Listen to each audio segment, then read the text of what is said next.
গৈছে মুহূৰ্তৰ আন এক গুৰুত্বপূৰ্ণ খবৰ ভয়ংকৰ আক্ৰমণৰ ঘটনা সংঘটিত হৈছে দ্য নিউজ প্লাছৰ সাংবাদিকক ভয়ংকৰ আক্ৰমণ কৰিছে এইবাৰ দুৰ্বৃত্তই বাতৰি সংগ্ৰহ কৰিবলৈ গৈছিল মুস্তাফা কামাল নামৰ সাংবাদিকগৰাকীয়ে তিনি সময়তে ভয়ংকৰ আক্ৰমণৰ ঘটনা সংঘটিত হৈছে ভয়ংকৰ আক্ৰমণ কৰিছে দুৰ্বৃত্তই ভয়ংকৰ আক্ৰমণ কৰিছে দ্য নিউজ প্লাছৰ সাংবাদিক মুস্তাফা কামালক ভয়ংকৰ আক্ৰমণ কৰিছে দুৰ্বৃত্তই বাতৰি সংগ্ৰহ কৰিবলৈ যোৱা সময়তে এই ঘটনা সংঘটিত হৈছে ইতিমধ্যে জানিব পৰা গৈছে আৰু লগতে উল্লেখ কৰিব লাগিব দুষ্কৃতিকাৰীয়ে সাংবাদিকৰ কেমেৰাও ভাঙি পেলাইছে এক হাহাকাৰ উত্তপ্ত পৰিৱেশে বিৰাজ কৰা পৰিলক্ষিত হৈছে আমি দৃশ্যাংশ দেখুৱাই গৈছো আৰু এইদৰে নগাঁৱৰ হয়বৰগাঁৱৰ সাংবাদিক দ্য নিউজ প্লাছৰ সাংবাদিকক আক্ৰমণ কৰিছে দুৰ্বৃত্তই হয়বৰগাঁৱৰ প্ৰেছ ক্লাবৰ সম্পাদক তথা দ্য নিউজ প্লাছৰ সাংবাদিক মুস্তাফা কামালক ভয়ংকৰ আক্ৰমণ কৰিছে দুৰ্বৃত্তই আৰু লগতে আটাইকেইগৰাকী ড্ৰাগছ সৰবৰাহকাৰী বুলি ইতিমধ্যে জানিব পৰা গৈছে ড্ৰাগছৰ বিৰুদ্ধে কঠোৰ স্থিতি গ্ৰহণ কৰি ৰাখিছিল স্থানীয়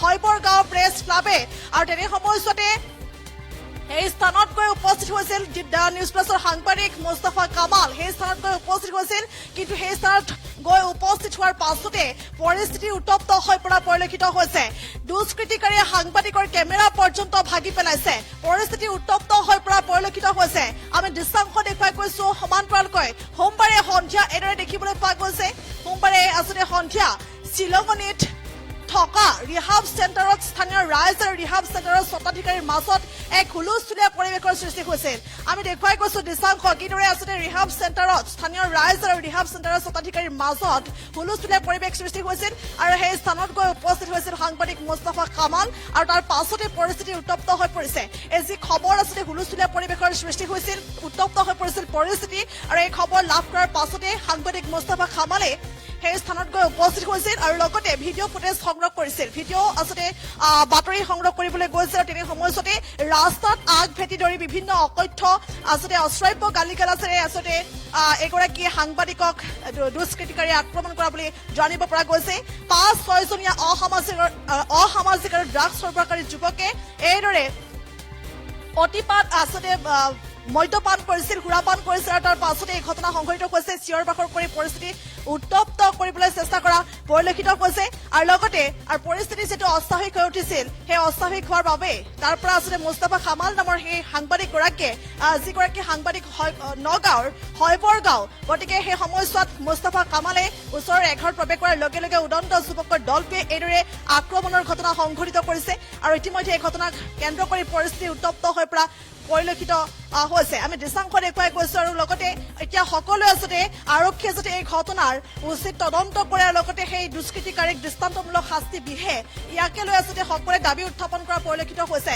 পুনৰ উল্লেখ কৰিছো এইদৰে আচলতে পৰিস্থিতি উত্তপ্ত হৈ পৰা পৰিলক্ষিত হৈছে নগাঁৱৰ হয়বৰগাঁৱৰ দ্য নিউজ প্লাছৰ সাংবাদিক মুস্তাফা কামালক এইদৰে দুষ্কৃতিকাৰীয়ে ভয়ংকৰ আক্ৰমণ কৰিছে ভয়ংকৰ আক্ৰমণৰ ঘটনা সংঘটিত হৈছে পৰিস্থিতি উত্তপ্ত হৈ পৰা পৰিলক্ষিত হৈছে নিশাৰ ভাগৰ কিছু দৃশ্যাংশ দেখুৱাই গৈছো আৰু এইদৰে দ্য নিউজ প্লাছৰ সাংবাদিকগৰাকীয়ে আচলতে এক হুলস্থুলীয়া পৰিৱেশৰ সৃষ্টি হৈছে এটা ৰিহাব চেণ্টাৰত আৰু এই খবৰ লাভ কৰাৰ পাছতে সাংবাদিকগৰাকী সেই স্থানত গৈছিল আৰু লগতে বাতৰি সংগ্ৰহৰ চেষ্টা কৰিছিল বাতৰি সংগ্ৰহৰ বাবে গৈছিল তাৰ পাছতে এনেধৰণৰ ঘটনা সংঘটিত হৈছে আৰু এইদৰে এই সাংবাদিকগৰাকীক ওপৰত জপিয়াই পৰিছে দুষ্কৃতিকাৰীয়ে ভয়ংকৰ আক্ৰমণৰ ঘটনা সংঘটিত হৈছে পৰিস্থিতি উত্তপ্ত হৈ পৰা পৰিলক্ষিত হৈছে আৰু ইমানেই নহয় সাংবাদিকগৰাকীৰ কেমেৰা পৰ্যন্ত দুষ্কৃতিকাৰীয়ে ভাগি পেলাইছে বুলি জানিব পৰা গৈছে আৰু লগতে এতিয়া সকলোৱে দাবী উত্থাপন কৰিছে যে দুষ্কৃতিকাৰী উচিত শাস্তি আচলতে লাভ কৰক দুষ্কৃতিকাৰীক উচিত তদন্ত আচলতে যাতে হয় এই সমগ্ৰ ঘটনা সেই দাবী এতিয়া সকলোৱে উত্থাপন কৰা পৰিলক্ষিত হৈছে এই মুহূৰ্তত কিছু মন্তব্য আছে সেই মন্তব্য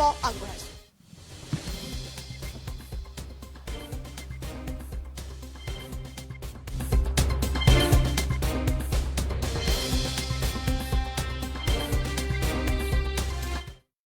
সাংবাদিকসকলৰ বিৰুদ্ধে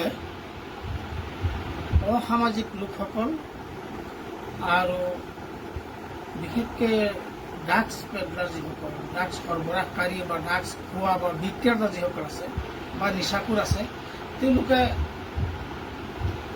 মাজে মাজে অপমান কৰাটো বিনা দুখত এনজাম দিয়াটো এইটো স্বাভাৱিক কথাত পৰিণত হৈছে বিভিন্ন সময়ত বিভিন্ন ঠাইত বিভিন্ন স্থানৰ সাংবাদিকসকলৰ বিৰুদ্ধে এনেকুৱা অভিযোগ অহাটো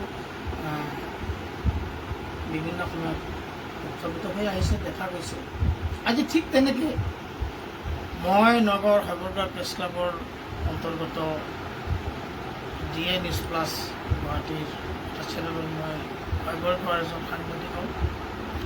আপোনালোকে বহুতে হয়তো মোক চিনি পায়। মই সমাজ সেৱাৰ লগত শিক্ষা বিভাগৰ লগত মই জড়িত আৰু এইখন হাবৰগাঁও থানা এলেকাৰ সোণাইঘাট চলচলীয়া এৰিয়াত মছজিদ কয়, মাদ্ৰাছা কয়, ঈদগাহ কয়, বিভিন্ন অনুষ্ঠান প্ৰতিষ্ঠানৰ লগত মই ওতঃপ্ৰোত জড়িত আৰু সামাজিকভাৱে জড়িত মানুহখিনিৰ প্ৰতি কিছুমান মানুহৰ ঘৃণা থাকে, হিংসা থাকে। কিছুমান মানুহে চল চাই কঠীয়া ৰুব বিচাৰে। তাৰোপৰি স্পষ্টভাৱে কৈছোঁ, আমাৰটো হৈছে হাবৰগাঁও প্ৰেছ ক্লাব আৰু এটা হৈছে নগাঁও প্ৰেছ ক্লাব আৰু নেমা নামৰ এটা সংগঠনো নগাঁৱত আছে আৰু বিভিন্ন সংগঠন আছে। সাংবাদিকসকলৰ মাজত সাংবাদিকসকলৰ কিছু আপোনাৰ ৰিচা থাকে, হয়তো নগাঁৱত ইতিমধ্যে আপোনালোকে গম পাইছে। চল চাই থাকে, কাক কেনেকৈ ফচাব পাৰি, কাক কেনেকৈ ফলঠেকত পেলাব পাৰি, কাৰোবাক উচতনি দি কাৰোবাক অপমান কৰিব পাৰি নেকি, এনেধৰণৰ কিছুমান কৰ্মকাণ্ড চলি আছে। এইখিনিতে এটা কথা উল্লেখ কৰোঁ, আমি সেইবিলাকক হেয়াৰ নকৰোঁ, ভয় নকৰোঁ আৰু কেতিয়াও ঘৃণিত নকৰোঁ। মূল ঘটনালৈ আহিছোঁ। আজি সন্ধিয়া 7মান বজাত মোৰ সতীৰ্থ সাংবাদিক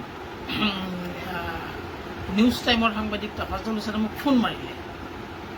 মই ঘৰতে আছিলোঁ। ফোন মাৰি পেলাই ক'লে যে শিলিগুৰি হস্পিটেলৰ ওচৰত বেষ্ট ফাউণ্ডেশ্যন এটা NGO আছে, ৰিহাব চেণ্টাৰ আছে, তাতে ইতিমধ্যে দেখা গৈছে বহুত মানুহ গেদাৰিং হৈছে, কিবা হুলস্থুল চলি আছে। মই ইয়াতে আছোঁ, আপুনি আহিব নেকি?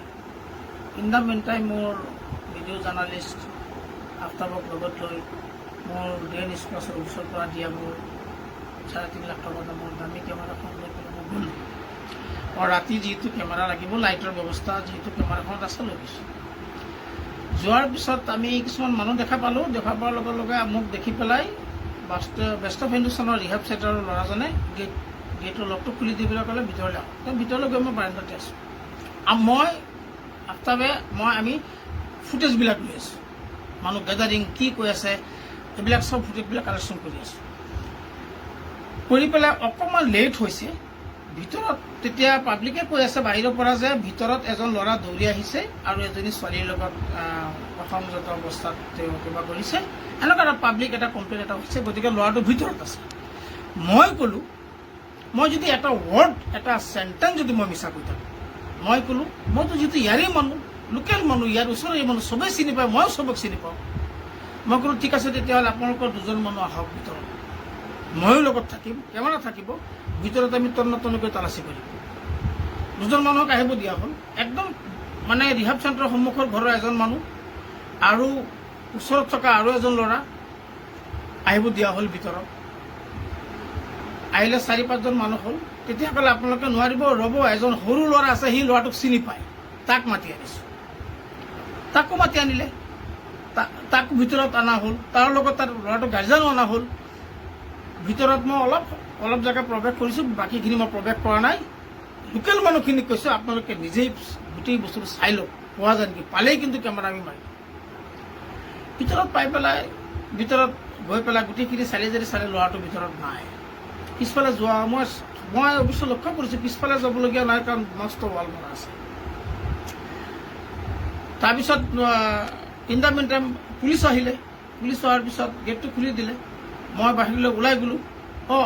অলপ ঘণ্টা সময়ৰ পিছতেই আমাৰ ৰূপহী কলেজৰ সন্মানীয় প্ৰবক্তা জাকাৰিয়া ছাৰ আহিছে। গেটৰ মুখত যেতিয়া আহি পেলাই ৰৈ আছে, মই দেখি পেলাই ক'লোঁ যে জাকাৰিয়া ছাৰক আহিব দিয়া, ছাৰ মানুহ আহিব, ভিতৰত আহিব দিয়া। জাকাৰিয়া ছাৰ আহিলে। জাকাৰিয়া ছাৰ ভিতৰত অহাৰ কাৰণটো হ'ল, মই ভাবিলোঁ যে CC কেমেৰা চেক কৰক ল'ৰাটো সোমাইছে নেকি। সিহঁতৰ নিজৰ CC আছে, CCটো মই চেক কৰিব দিলোঁ। জাকাৰিয়া ছাৰ চেক কৰি আছে, ময়ো হেল্প কৰি আছোঁ। পিছত আৰক্ষী আহিল। বাহিৰতকৈ হুলস্থুল হ'ল। বাহিৰৰ গোটেইখিনি কথা আমি গম পোৱা নাই।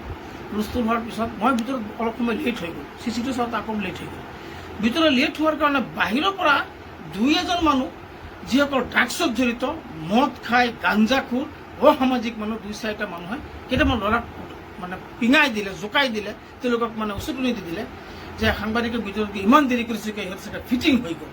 এনেকুৱা এটা অদ্ভুত কথা এটা উলিয়াই দিলে আৰু উত্তেজিত মানুহখিনিক এই কথাটো যেতিয়া মানে বাহিৰত ভাইৰেল কৰি দিলে আৰু এটা হুলস্থুল আৰম্ভ কিন্তু আমি এটা মাৰত খাইছোঁ অথচ পাব্লিকৰ হুলস্থুল দেখি লোৱা যিকোনো খবৰৰ বাবে যোগাযোগ কৰক 7099017330